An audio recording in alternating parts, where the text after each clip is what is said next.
Hello students, आज की class में आप सभी का स्वागत है। आज की क्लास पीजीडीसीए सेकंड सेमेस्टर की financial accounting with tally unit 2 की सेकंड क्लास होने वाली है। मैं हूं एनवी और स्वागत करता हूं आप सभी का आज की इस इंटरेस्टिंग क्लास में। तो चलिए क्लास को शुरू करते हैं। आज की इस क्लासेस में जितने भी प्रश्न बचे थे उन सभी प्रश्नों को आप आज की इस क्लास में देखने वाले हैं। तो चलिए आज की इस क्लास को शुरू करते हैं। देखिए, सबसे पहले हमारे सामने प्रश्न है, लेज़र ग्रुप से आपका क्या तात्पर्य है? ग्रुप से संबंधित प्राथमिक ग्रुपों को समझाइए। यदि इस तरह के प्रश्न आते हैं तो आप उनका उत्तर बड़ी आसानी से लिख सकते हैं। चलिए पहले हम समझते हैं लेज़र को। देखिए, मैंने इससे पहले वाले क्लासेस में आप सभी को बताया था लेज़र के बारे में। सेम टू सेम आपको यहाँ पर भी वही लेज़र हैं, बस थोड़ा सा आपको इसे समझ के लिखना होगा। तो चलिए आगे बढ़ते हैं। देखिए, यहाँ पे इस बुक में प्रत्येक आइटम के लिए एक अलग लेज़र बनाया जाता है। जैसे प्रत्येक पार्टी के लिए एक लेज़र या प्रत्येक प्रकार के खर्चे के लिए अलग अलग लेज़र आदि। डबल एंट्री प्रणाली, इसे बोला जाता है डबल एंट्री सिस्टम। तो डबल एंट्री सिस्टम में लेज़र बुक का बहुत महत्व होता है। देखिए, यहाँ पे क्या होता है, डबल एंट्री सिस्टम में दो तरीके की एंट्री होती है।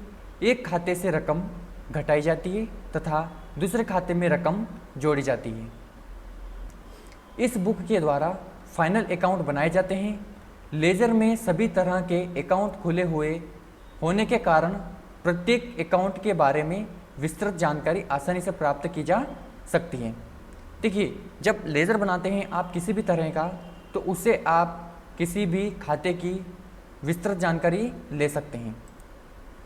जैसे किस पार्टी से कितनी रकम लेना है या देना है आदि। टैली में सिंगल लेज़र प्रणाली का प्रयोग किया गया है, अर्थात प्रत्येक वित्तीय लेनदेन का मतलब होता है फाइनेंशियल ट्रांजैक्शंस। वित्तीय लेनदेन के लिए कम से कम एक लेज़र का प्रयोग होता है। लेज़र प्रत्येक लेनदेन को पहचान देने के लिए होता है। किसी भी कंपनी का अकाउंट बनाने के लिए विभिन्न लेज़र बनाने की आवश्यकता होती है। प्रत्येक लेज़र का एक निश्चित ग्रुप होता है। हमेशा ध्यान रखिएगा, प्रत्येक लेज़र का एक निश्चित ग्रुप होता है। जैसे कि लेज़र किस तरह का है उसे उसी ग्रुप के अंतर्गत डाला जाता है। वह ग्रुप यह दर्शाता है कि वह लेज़र किस प्रकार का है तथा ग्रुप के आधार पर लेज़र की फाइनल अकाउंटिंग में एंट्री होती है। इसीलिए प्रत्येक लेज़र को सही ग्रुप देना आवश्यक है, अन्यथा बैलेंस शीट या प्रॉफिट एंड लॉस अकाउंट गलत नतीजे दर्शाते हैं। देखिए, आपको हमेशा याद रखना है, आप जब भी लेज़र बनाते हैं तो उस लेज़र का आपको सही ग्रुप चुनना है, अन्यथा आपकी बैलेंस शीट या प्रॉफिट एंड लॉस गलत नतीजे दर्शाते हैं। इसलिए आपको हमेशा याद रखना है कि जब भी आप लेज़र बनाएं तो उस लेज़र को सही ग्रुप में डालें। इसका एक उदाहरण देखते हैं। उदाहरण, आपने पेट्रोल एक्सपेंसेस लेज़र को एक्सपेंसेस ग्रुप में न देते हुए यदि इनकम ग्रुप में दे दिया है, तब वह लेज़र किए गए सभी खर्च को आमदनी यानी कि इनकम में दर्शाता है। आगे बढ़ने से पहले मैं एक बात आपको क्लियर कर देता हूँ। यहाँ पे टैली के अंतर्गत मालिक और बिजनेस यानी कि जो भी उसका बिजनेस है और मालिक है, तो दोनों को यहाँ पे अलग अलग माना गया है। चलिए इसे थोड़ा सा आसान बना के समझते हैं। यहाँ पे आप देख सकते हैं, एक तरफ है बिजनेस और दूसरी तरफ है मालिक। अब यहाँ पे दोनों को अलग अलग कैसे माना गया है टैली के अंतर्गत?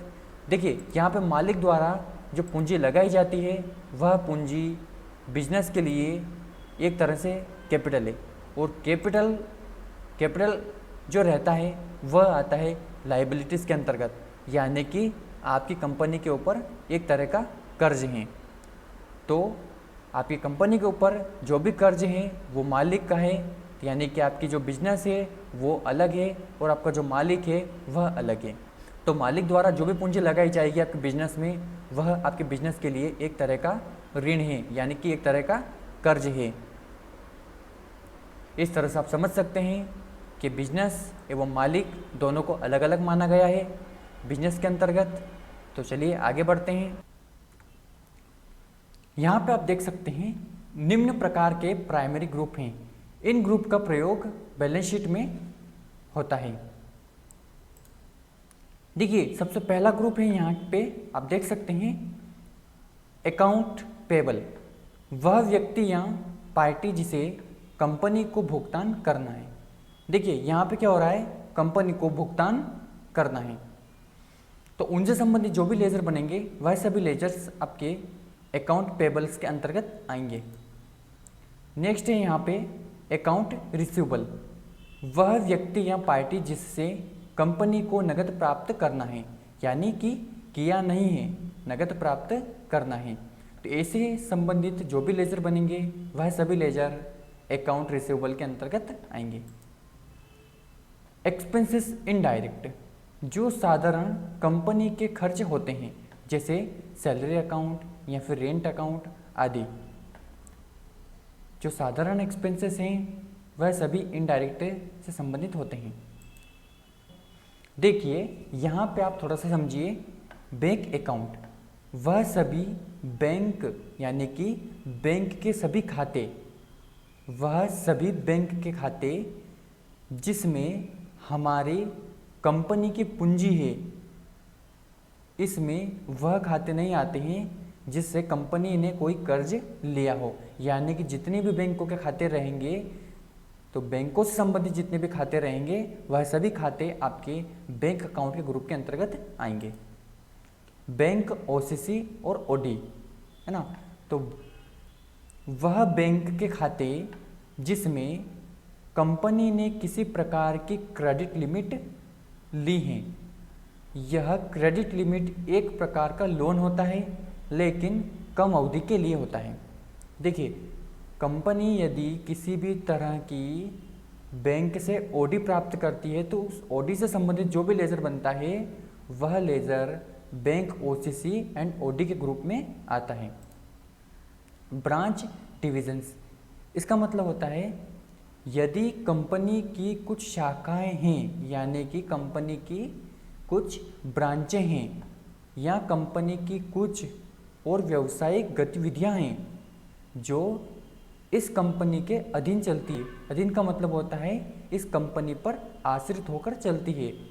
उन सब के लेजर इस ग्रुप में डाले जाते हैं, यानी कि उससे संबंधित जो भी लेजर बनेंगे वह लेजर इस ग्रुप के अंतर्गत डाले जाएंगे।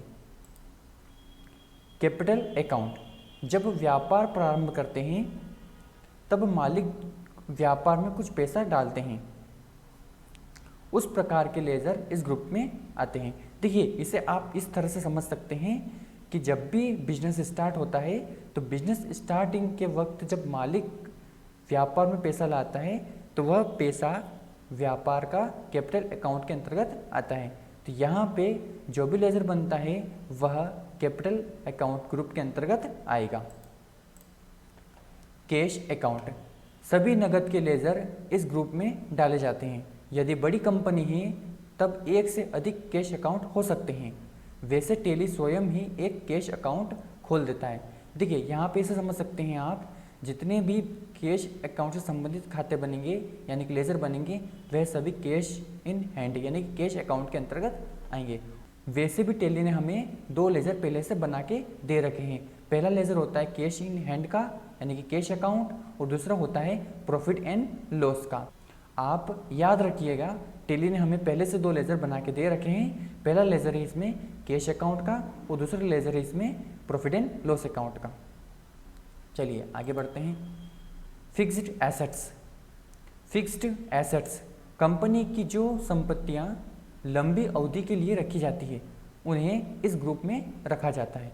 यानी कि ऐसा कह सकते हैं कि व्यापार को संचालित करने के लिए कंपनी जो भी वस्तु खरीदती है तो उससे संबंधित जो भी लेजर बनता है वह लेजर फिक्स एसेट्स के अंतर्गत आता है। इन्वेस्टमेंट, जब कंपनी किसी लंबी अवधि के इन्वेस्टमेंट करती है, यानी कि लंबी अवधि के लिए कंपनी क्या करती है, इन्वेस्ट करती है तथा उससे लाभ प्राप्त करती है, उस प्रकार के लेजर इस ग्रुप के अंतर्गत आते हैं, यानी कि इस ग्रुप में आते हैं। आप इसको इस तरह से समझ सकते हैं, इन्वेस्टमेंट यानी कि लाभ कमाने के उद्देश्य से यदि कंपनी अपने व्यापार का पैसा कहीं और पे लगाती है यानी कि इन्वेस्ट करती है तो उस तरह के जो भी लेजर बनेंगे वह इस ग्रुप के अंतर्गत आएंगे।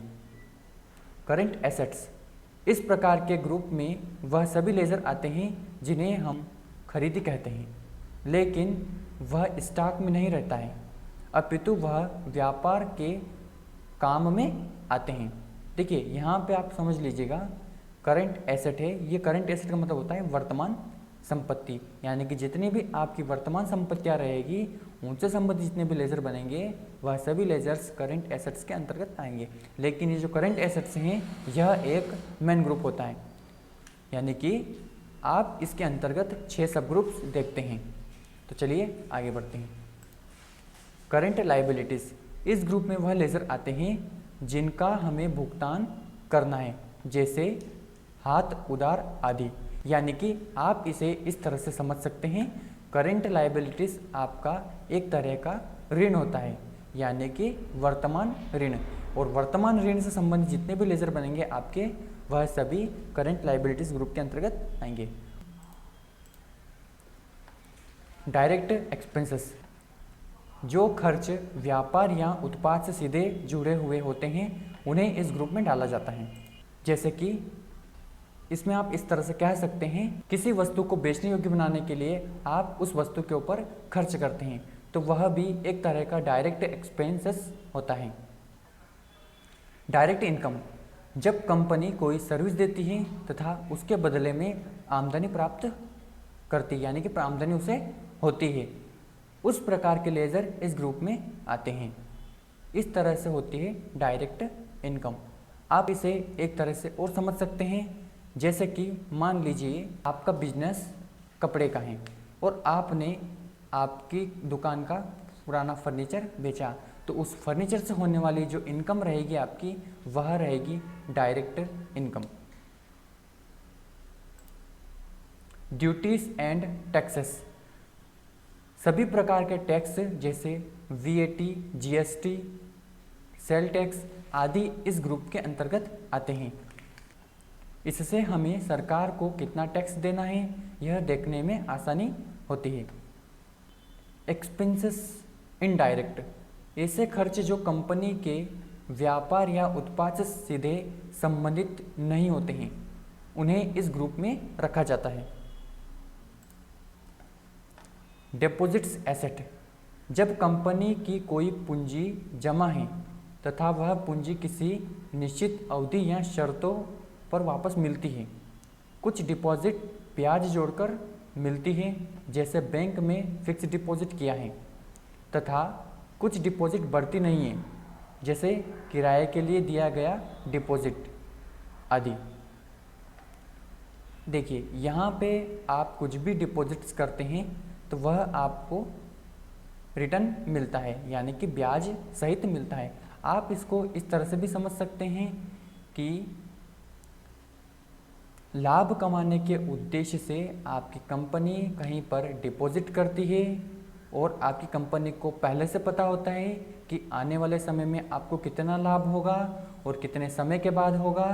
तो ऐसे निश्चित पता होने पर जो भी आप इन्वेस्ट करते हैं तो वो उस इन्वेस्टमेंट से संबंधित जितने भी लेजर बनेंगे वह सभी लेजर्स डिपॉजिट्स एसेट के अंतर्गत आते हैं, जिसमें आपको पूर्व पता होता है कि आने वाले समय में आपको कितना लाभ होगा, कितने समय बाद होगा, तो वह सभी इस ग्रुप के अंतर्गत आते हैं। लोन एंड एडवांस, जब कंपनी किसी को कर्ज देती है या किसी सप्लायर को माल के लिए एडवांस पेमेंट देना, जो किसी निश्चित अवधि के बाद उसका माल मिलता है, तब ऐसे लेज़र को इस ग्रुप में रखा जाता है। देखिए यहाँ पे क्या होता है, यदि किसी को एडवांस पेमेंट कर देते हैं तो उससे संबंधित जो भी लेज़र बनता है वह लेज़र लोन एंड एडवांस के अंतर्गत आता है। लोन लायबिलिटीज़, जब कंपनी किसी से कर्ज लेती है तथा उसे एक निश्चित अवधि में वापस करना पड़ता है, उस प्रकार के लेजर को इस ग्रुप में रखा जाता है। यहाँ पे आप इसको इस तरह से समझ सकते हैं कि कंपनी जो भी कर्ज लेती है उससे संबंधित जो भी लेजर बनेगा वह लोन लायबिलिटीज़ के अंतर्गत आता है। लेकिन आप इसको इस तरह से भी समझ सकते हैं, और ये एक मेन ग्रुप होता है, इसके 3 सब ग्रुप भी होते हैं, जैसे कि बैंक ओडी, सिक्योर्ड लोन और अनसिक्योर्ड लोन। तो इसे हम थोड़ा सा और आगे समझेंगे सभी को बैक टू बैक। चलिए नेक्स्ट है यहाँ पे ट्रेडिंग एक्सपेंसेस। ऐसे खर्च जो विशेषतः उत्पाद से संबंधित होते हैं उन्हें इस ग्रुप में रखा जाता है। देखिए ट्रेडिंग एक्सपेंसेस का मतलब होता है कि ऐसे खर्च जो व्यापार में आपको कहीं पे उत्पाद से संबंधित होते हैं, यानी कि मैन्युफैक्चरिंग से संबंधित जो भी खर्च रहेंगे वे सभी खर्च से संबंधित जो भी लेजर बनेंगे वह लेजर ट्रेडिंग एक्सपेंसेस के अंतर्गत आते हैं। प्रोविज़न, ऐसे खर्च जो बाद में होने वाले हैं लेकिन उसके लिए फंड पहले से ही निकाल कर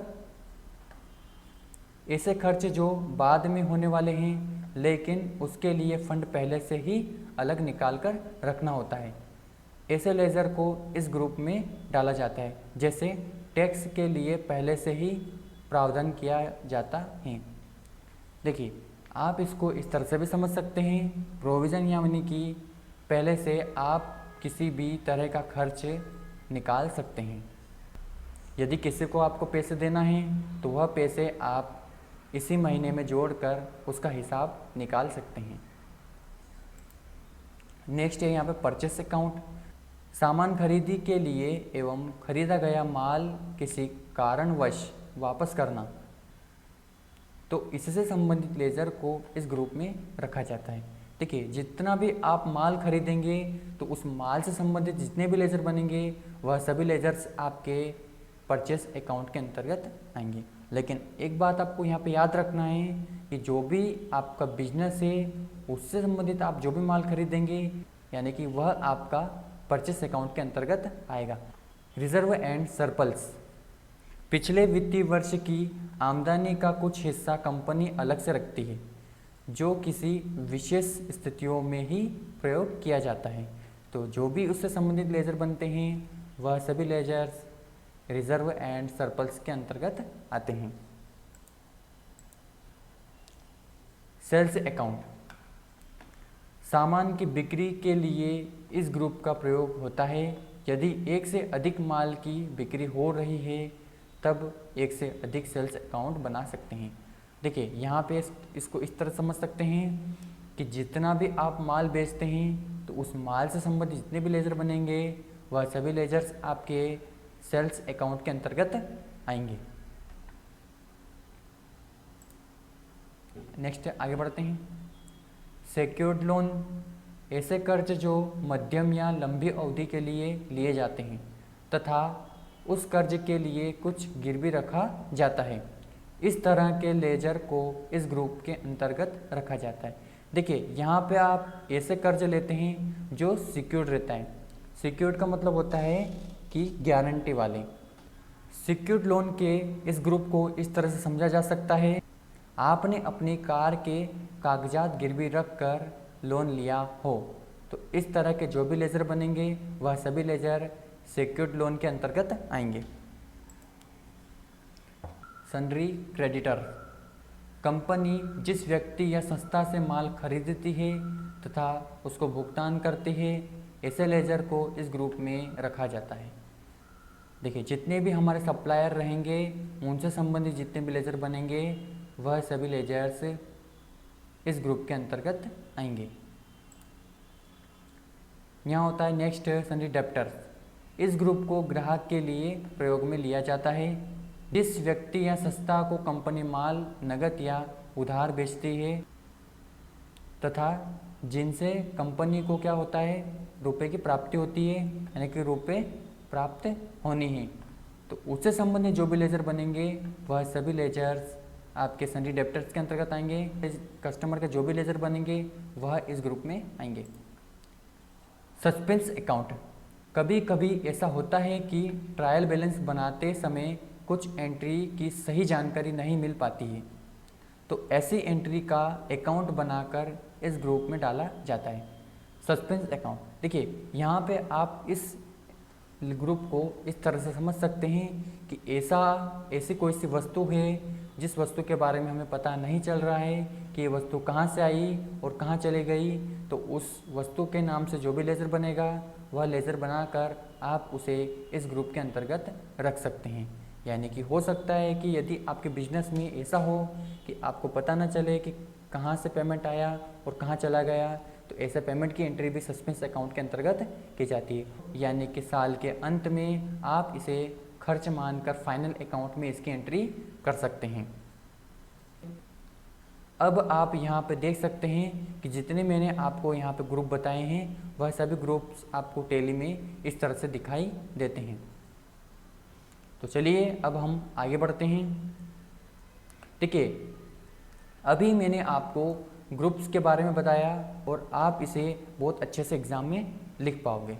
तो चलिए हम अगले प्रश्न की तरफ बढ़ते हैं। अगला प्रश्न है हमारे सामने, वाउचर से आपका क्या आशय है, टैली अकाउंटिंग में वाउचर्स के महत्व को समझाइए। देखिए, इस तरह से यदि आपको प्रश्न आता है तो इसका उत्तर आपको कैसे लिखना है, चलिए आगे समझते हैं। देखिए, सबसे पहले हम समझते हैं वाउचर को। वाउचर आखिर होता क्या है। ऐसे सभी प्रकार के लेन देन को सबसे प्रथम जिस रजिस्टर में रिकॉर्ड किया जाता है उसे वाउचर कहा जाता है। वाउचर अकाउंटिंग का सबसे मूल तत्व है। टैली में आपको प्रत्येक लेन देन या खरीदी बिक्री के लिए वाउचर में एंट्री करना होता है। शेष काम टैली स्वयं ही कर लेता है। टैली के अंतर्गत 16 प्रकार के भिन्न भिन्न वाउचर होते हैं, जिसमें अलग अलग प्रकार के ट्रांजैक्शंस किए जा सकते हैं। पहले से ही उपलब्ध वाउचर के प्रकार आपके दैनिक अकाउंटिंग की ज़रूरतों को पूरा करते हैं। टैली में वाउचर एंट्रियों से कंपनी के बैलेंस शीट तथा प्रॉफिट एंड लॉस का निर्माण किया जाता है। देखिए, इसे आप यहाँ पे प्रॉपरली इसको पढ़कर और अच्छे से समझ सकते हैं। वाउचर के बिना यहाँ पे अकाउंटिंग अधूरी मानी जाती है। तो अकाउंटिंग की जो मूल तत्व होता है वह होता है वाउचर। वाउचर की गलत एंट्री से संपूर्ण बैलेंस शीट गलत नतीजे दर्शाती है। जैसे किसी प्राप्ति की एंट्री को पेमेंट में कर दिया है, तब बैलेंस शीट में उस अकाउंट में उतनी रकम कम दिखाएगा। वाउचर एंट्री में सभी प्रकार के लेन देन रिकॉर्ड यानी कि दर्ज किए जाते हैं। पैसे के लेन देन, माल की खरीदी या बिक्री आदि। यदि वाउचर में कोई परचेस एंट्री गलत कर दी है, यानी कि कोई सी परचेस एंट्री गलत कर दी हो, तब हमारा स्टॉक अकाउंट गलत मात्रा दर्शाता है तथा जिस पार्टी से माल खरीदा गया है उसका अकाउंट भी गलत दर्शाता है। इसीलिए टैली में वाउचर एंट्री बहुत महत्वपूर्ण है।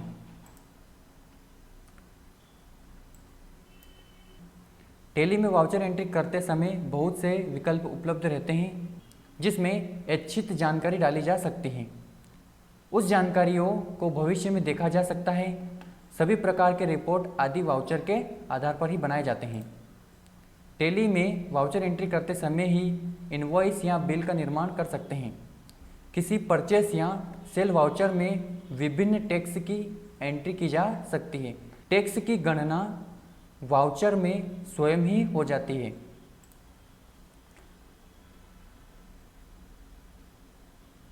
इच्छित वाउचर में आवश्यक संशोधन किया जा सकता है। किसी वाउचर के समान ही डुप्लीकेट वाउचर बनाया जा सकता है। वाउचर एंट्री में ही स्टॉक आदि का भी समायोजन किया जाता है।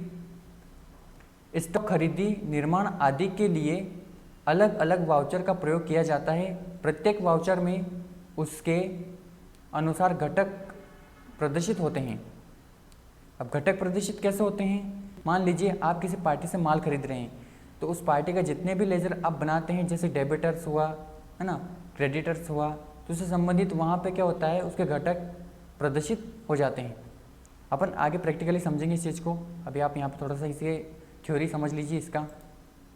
चलिए अगले प्रश्न की शुरुआत करते हैं। बजट नियंत्रण क्या है? टेली में बजट नियंत्रण को कैसे स्थापित किया जाता है? तो चलिए अब इस प्रश्न का उत्तर भी हम बड़ी आसानी से समझेंगे। इसी के साथ बजट कैसे बनाना है, उसे कैसे स्थापित करना है और उसकी एंट्री कैसे करना है, तो ये सभी हम प्रैक्टिकल करके देखने वाले हैं। तो आपको इस क्लास में बने रहना है और इस क्लास को पूर्णतः देखना है, जिससे आपके किसी भी तरह के डाउट ना रहें, सभी डाउट्स क्लियर हो जाएं। तो चलिए इसे शुरू करते हैं। देखिए यहाँ पे अगर आपसे इस तरह के प्रश्न पूछे जाते हैं तो हो सकता है कि प्रश्न बदल के पूछे जा सकते हैं। तो यदि इस तरह के भी प्रश्न आपके इसमें आते हैं, जैसे कि टेली में बजट का क्या उपयोग होता है, वह इसे कैसे बनाते हैं, तो इस तरह के प्रश्न के उत्तर आप इसी तरह से दे सकते हैं। तो चलिए आगे बढ़ते हैं। बजट बड़े या मध्यम कंपनियों में प्रत्येक कार्य या विभाग में भविष्य में होने वाले खर्च एवं आय के लिए एक सीमा निश्चित की जाती है। उस सीमा को बजट कहा जाता है। देखिए यहाँ पे एक सीमा सेट की जाती है जिसे बजट कहा गया है। बहुत सी कंपनियों में किसी मद में सीमा से अधिक खर्च हो रहा है, तब उसके लिए अतिरिक्त अनुमति लेनी पड़ती है। किसी भी कार्य के लिए बजट निश्चित करना एक अच्छा कार्य है। इससे कंपनी अपने खर्च का अनुमान लगा सकती है। देखिए कंपनी अपने खर्च का अनुमान लगाने के लिए क्या करती है, बजट को सेट करती है, यानी कि बजट बनाती है। बजट के निर्धारण से साल के अंत में हम यह देख सकते हैं कि किसी कार्य के लिए निर्धारित संसाधनों में कार्य पूर्ण हुआ है या फिर नहीं। यदि नहीं हुआ है तब क्या कारण है तथा भविष्य के लिए क्या बजट बनाया जा सकता है। टेली में विभिन्न प्रकार से बजट सेट करने की सुविधा है। इसमें आप एक लेजर पर बजट सेट कर सकते हैं। उदाहरण के लिए इलेक्ट्रिक बिल अकाउंट या एशियत ग्रुप पर बजट सेट कर सकते हैं, जैसे एक्सपेंस डायरेक्ट आदि। टेली में बजट विकल्प को चालू करने के निम्न स्टेप्स हैं। देखिए पहला स्टेप क्या है, F11 बटन को दबाएं, जो फीचर के नाम से जानी जाती है। इसके बाद में क्या करना है, आपको कंपनी फीचर का मेन्यू दिखाई देता है, इस तरह से आप देख सकते हैं इस वाली साइड में। इसके बाद में उसमें अकाउंटिंग फीचर विकल्प को क्लिक करें, कंपनी फीचर की विंडो दिखाई देती है। इसमें मेंटेन बजट एंड कंट्रोल्स विकल्प को यस सेट करें, फिर उसे सेव कर बाहर आएं तथा कंपनी फीचर से बाहर आएं। देखिए यहाँ पे आप देख सकते हैं लिखा हुआ भी दिखेगा आपको, मेंटेन बजट एंड कंट्रोल्स। इसको आपको यस कर देना है और इस वाली विंडो को क्या कर लेना है, आपको एक्सेप्ट कर लेना है। उसके बाद में आप यहाँ पे देख सकते हैं नेक्स्ट विंडो आती है बजट बनाने की। किसी ग्रुप लेजर या कॉस्ट सेंटर पर बजट लगाने के निम्न स्टेप्स हैं। पहला स्टेप है यहाँ पे गेटवे टेली मेन्यू में आपको आना है, अकाउंटिंग इन्फो विकल्प को क्लिक करें। गेटवे टेली पे आके आपको अकाउंटिंग इन्फो के ऊपर क्लिक कर देना है। जैसे आप क्लिक करते हैं तो उसमें बजट विकल्प को क्लिक करें। यहाँ पे आपको कर देना है बजट विकल्प के ऊपर क्लिक। जैसे ही आप बजट विकल्प के ऊपर क्लिक करते हैं तो आपके सामने नया बजट बनाने के लिए क्रिएट विंडो आती है। यहाँ पर आप देख सकते हैं नया बजट बनाने के लिए क्रिएट विकल्प को क्लिक करें। यहाँ पे आप देख सकते हैं विकल्प आपके सामने है। जैसे आप क्रिएट विकल्प के ऊपर क्लिक करते हैं तो आपके सामने बजट बनाने की विंडो ओपन हो जाती है। बजट बनाने की विंडो दिखाई देती है। इसमें निम्न विकल्प हैं। नेम, यहाँ पे आप देख सकते हैं नेम का बॉक्स आपको दिखाई दे रहा है। नेम, इस टेक्स्ट बॉक्स में बजट का नाम टाइप करें। प्रत्येक लेजर या ग्रुप पर अलग अलग नाम का बजट सेट करना पड़ता है। अंडर, यदि किसी बजट के अंडर दूसरा बजट बनाना है तथा मुख्य बजट का नाम सिलेक्ट करें या मुख्य बजट बनाना है तब प्राइमरी सिलेक्ट करें। पीरियड ऑफ बजट, इस विकल्प में बजट कौन सी अवधि में लागू करना है वह इस विकल्प में सेट करें। साधारणतः 1 माह, 3 माह, 6 माह, संपूर्ण साल की अवधि सेट की जाती है। सेट अल्टर बजट ऑफ, इस विकल्प में लेजर पर बजट सेट करना है या ग्रुप पर बजट सेट करना वह निश्चित कर सकते हैं। जिस विकल्प पर बजट सेट करना है उसे यस सेट करें। जैसे कि आप यहाँ पे ग्रुप के ऊपर बजट लगाना चाहते हैं या फिर लेजर के ऊपर बजट लगाना चाहते हैं, तो जिसके भी ऊपर अब आपको बजट लगाना है उसे आपको यहाँ से यस कर देना है। यहाँ पे नेक्स्ट लेजर, अगर आप लेजर उसमें से सिलेक्ट कर देते हैं तो लेजर सिलेक्ट करने के बाद में आपके सामने नेक्स्ट विंडो आती है। किसी एक अकाउंट पर बजट सेट करने के लिए इस विकल्प का चुनाव किया जाता है। उदाहरण के लिए हमें इलेक्ट्रिक बिल अकाउंट पर एक बजट सेट करना है। इसके लिए प्रथम उस अकाउंट के लिए एक लेजर होना आवश्यक है। इसे क्लिक करने से नई विंडो दिखाई देती है। इसमें जिस लेजर में बजट लगाना है उसे सूची में सिलेक्ट करें। उसके बाद टाइप ऑफ बजट विकल्प में 2 विकल्प हैं। यहाँ पर आप देख सकते हैं कि जैसे ही आप यहाँ पे बजट यानी कि बजट टाइप ऑफ बजट्स के यहाँ पे आते हैं तो यहाँ पे आपको 2 ऑप्शंस और दिखाई देते हैं, यानी कि 2 विकल्प और दिखाई देती हैं। चलिए दोनों के बारे में जान लेते हैं। पहला है यहाँ पे ऑन क्लोजिंग बैलेंस। यदि इस विकल्प का चुनाव करते हैं तब उस लेजर के संपूर्ण बैलेंस पर बजट का मान सेट किया जाता है। उदाहरण के लिए आपने संपूर्ण साल इलेक्ट्रिक का बजट 10,000 सेट किया है, तब इस लेजर के सभी योग को उस बजट के मान के साथ दर्शाया जाता है।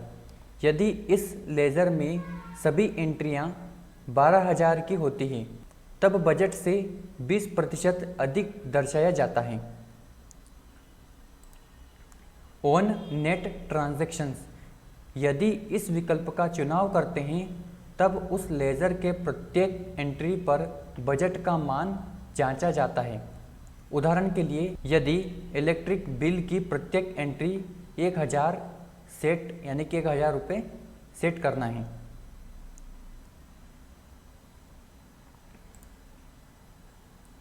इच्छा के अनुसार विकल्प का चुनाव कर सकते हैं, यानी कि इच्छा के अनुसार आप विकल्प का चुनाव करें। अमाउंट, टेक्स्ट बॉक्स, अभी आप देखिए अमाउंट आपके सामने है। आप जैसे ही इच्छा के अनुसार कोई सा भी विकल्प चूज करते हैं उसके बाद नेक्स्ट यहाँ पे आपका अमाउंट के सामने कर्सर आ जाता है। अमाउंट, टेक्स्ट बॉक्स में बजट का मान टाइप करें। आपको जितना भी बजट लगाना है उस बजट का मान आप यहाँ पर टाइप कर सकते हैं। तो आप भी इस तरह से बजट सेट करना सीख सकते हैं। आप एक ही बजट में एक से अधिक लेजर पर मान सेट कर सकते हैं। देखिए यहाँ पे आपने सीखा बजट बनाना और उसे सेट करना। तो चलिए मैं आपको ये सभी टैली में प्रैक्टिकली करके बता देता हूँ। यदि आपके मन में किसी भी तरह का डाउट हो तो वह डाउट आपका क्लियर हो जाए। तो चलिए अब चलते हैं हम प्रैक्टिकल की तरफ।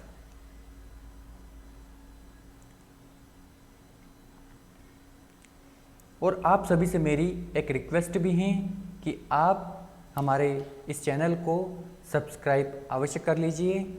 इस चैनल पे आपको इसी तरह की नई नई क्लासेस मिलती रहेगी।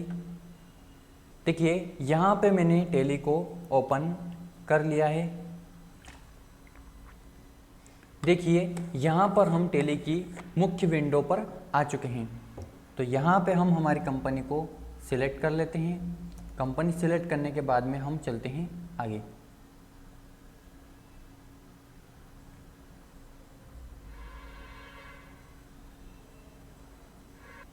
यहाँ पे आप देख सकते हैं कि कंपनी का मुख्य विंडो यहाँ पर खुला हुआ है। अब हमें आना है सबसे पहले कहाँ पर, बजट को हमें करना है पहले एक्टिव। तो बजट को एक्टिव करने के लिए F11 यानी कि फंक्शन की से आपको F11 दबाना है। जैसे ही आप यहाँ पे F11 दबाते हैं तो आपको आ जाना है अकाउंटिंग फीचर के ऊपर। जैसे ही आप यहाँ पे क्लिक करते हैं तो यहाँ से आपको कर लेना है मेंटेन बजट एंड कंट्रोल्स। इसको आपको कर लेना है यहाँ से यस, जैसे कि मैंने यहाँ से इसे यस कर लिया है। यस करने के बाद में इस विंडो को आपको कर लेना है एक्सेप्ट। इस विंडो को एक्सेप्ट करने के बाद में आपको आ जाना है गेटवे टैली के पेज के ऊपर। गेटवे टैली के पेज के ऊपर आने के बाद में आना है अकाउंट इन्फो में। अकाउंट इन्फो में आने के बाद में आ जाना है बजट। अब हमें क्या करना है, यहाँ पे बजट बनाना है। तो बजट बनाने के लिए हमें क्रिएट बटन के ऊपर क्लिक कर देना है। अब यहाँ पर हमें जो बजट बनाना है उसका यहाँ पे हमें कर देना है नाम टाइप। जैसे कि यहाँ पे मैं आपको बता देता हूँ, जैसे कि मैंने लिखा है यहाँ पे electric bill account. Electric bill account यहाँ पे मैंने लिखा है। इसके बाद में यदि मुझे यह मेन ग्रुप यानी कि मुझे मुख्य बजट बनाना है तो मैं यहाँ पे प्राइमरी सेलेक्ट करूँगा। ठीक है, प्राइमरी सेलेक्ट करने के बाद में यहाँ पे आपको कर लेना है पीरियड ऑफ बजट यानी कि बजट की अवधि फ्रॉम। अब फ्रॉम के नीचे आपको क्या लिखना है, फ्रॉम के नीचे लिखना है आपको बजट कहाँ से शुरू करना है, वह डेट यहाँ पे आपको डालना है। यानी कि मुझे जहाँ से बजट शुरू करना है वह डेट मुझे यहाँ पे डाल देना है। जैसे कि मैं यहाँ पे आपको डाल के दिखा देता हूँ। मुझे यह बजट 2000 यानी कि 1 अप्रैल 2023 से शुरू करना है। उसके बाद में मुझे यह बजट कहाँ तक रखना है, जैसे कि मुझे अप्रैल, मई और जून और जुलाई, 1 जुलाई तक रखना है। मान लीजिए मैंने यहाँ पे 1 जुलाई का सिलेक्ट कर लिया। 1 जुलाई सेलेक्ट करना है यहाँ पे आपको 1/7/23। जैसे ही आप 1/7/23 करते हैं तो यहाँ पे आ जाता है जुलाई का महीना। और उसके बाद में यहाँ पे आप देख सकते हैं ये आपसे पूछेगा यहाँ पे सेट अल्टर बजट्स ऑफ। यहाँ पे आप यदि ग्रुप के ऊपर बजट लगाना चाहते हैं तो यहाँ पे आपको ग्रुप कर देना है। और यदि आप यहाँ पे लेज़र के ऊपर लगाना चाहते हैं तो यहाँ पे आप लेज़र कर सकते हैं। जैसे कि मैंने यहाँ पे लेज़र कर दिया। लेज़र करने के बाद में यहाँ पे आपके पास में वह लेज़र बना होना चाहिए जिस लेज़र के ऊपर आपको बजट लगाना है। तो यहाँ पे आप देख सकते हैं हमारे सामने एक विंडो ओपन हो चुकी है जिसमें हमें वह लेज़र सिलेक्ट कर लेना है जिस लेज़र के ऊपर बजट लगाना है। तो हमारे पास में वह लेज़र बना हुआ नहीं है। अब आपको यहाँ से लेज़र बनाना है तो लेज़र बनाने के लिए आपको शॉर्टकट की Alt+C दबाना है। जैसे आप अल्टर के साथ में C दबाते हैं तो यहाँ पे आपके सामने लेज़र क्रिएशन विंडो ओपन हो जाती है। जैसे कि मैं यहाँ से बना लेता हूँ। मैंने यहाँ लिखा इलेक्ट्रिक बिल अकाउंट। जैसे मैं यहाँ से अकाउंट लिखता हूँ, अकाउंट लिखने के बाद में यह आपको लेना है इनडायरेक्ट एक्सपेंसेस में। इनडायरेक्ट एक्सपेंस में लेने के बाद में इसे कर लेना है आपको एक्सेप्ट। एक्सेप्ट करने के बाद में यहाँ से आपसे पूछेगा 2 ऑप्शन, ऑन क्लोजिंग बैलेंस और ऑन नेट ट्रांजेक्शन्स। तो आपको यहाँ से कोई सा भी विकल्प चूज़ कर लेना है। जैसे कि मैंने अभी आपको थ्योरी में सारी चीज़ें बताई थी। अब यहाँ पे मुझे कर लेना है इसका बजट सेट। जैसे कि मुझे कितना अमाउंट इसमें बजट रखना है 3 महीने में। तो मैंने यहाँ पे अमाउंट सेलेक्ट कर लिया है। अमाउंट सेलेक्ट करने के बाद में यहाँ से आपको कर देना है एंड ऑफ लिस्ट। दोनों तरफ से एंड ऑफ लिस्ट करके इससे कर लेना है एक्सेप्ट। अब आपने जो बजट बनाया है वो बजट आपको यहाँ पे दिखाई देगा। इस तरह से आप यहाँ से बजट देख सकते हैं, इस तरह से। तो आपने आज बजट बनाना सीख लिया है। आज की इस क्लास के लिए बस इतना ही। उम्मीद है कि आप सभी ने इस क्लास को पूर्णतः अच्छे से देखा होगा। तो तो इस क्लास को देखने के लिए आप सभी का धन्यवाद।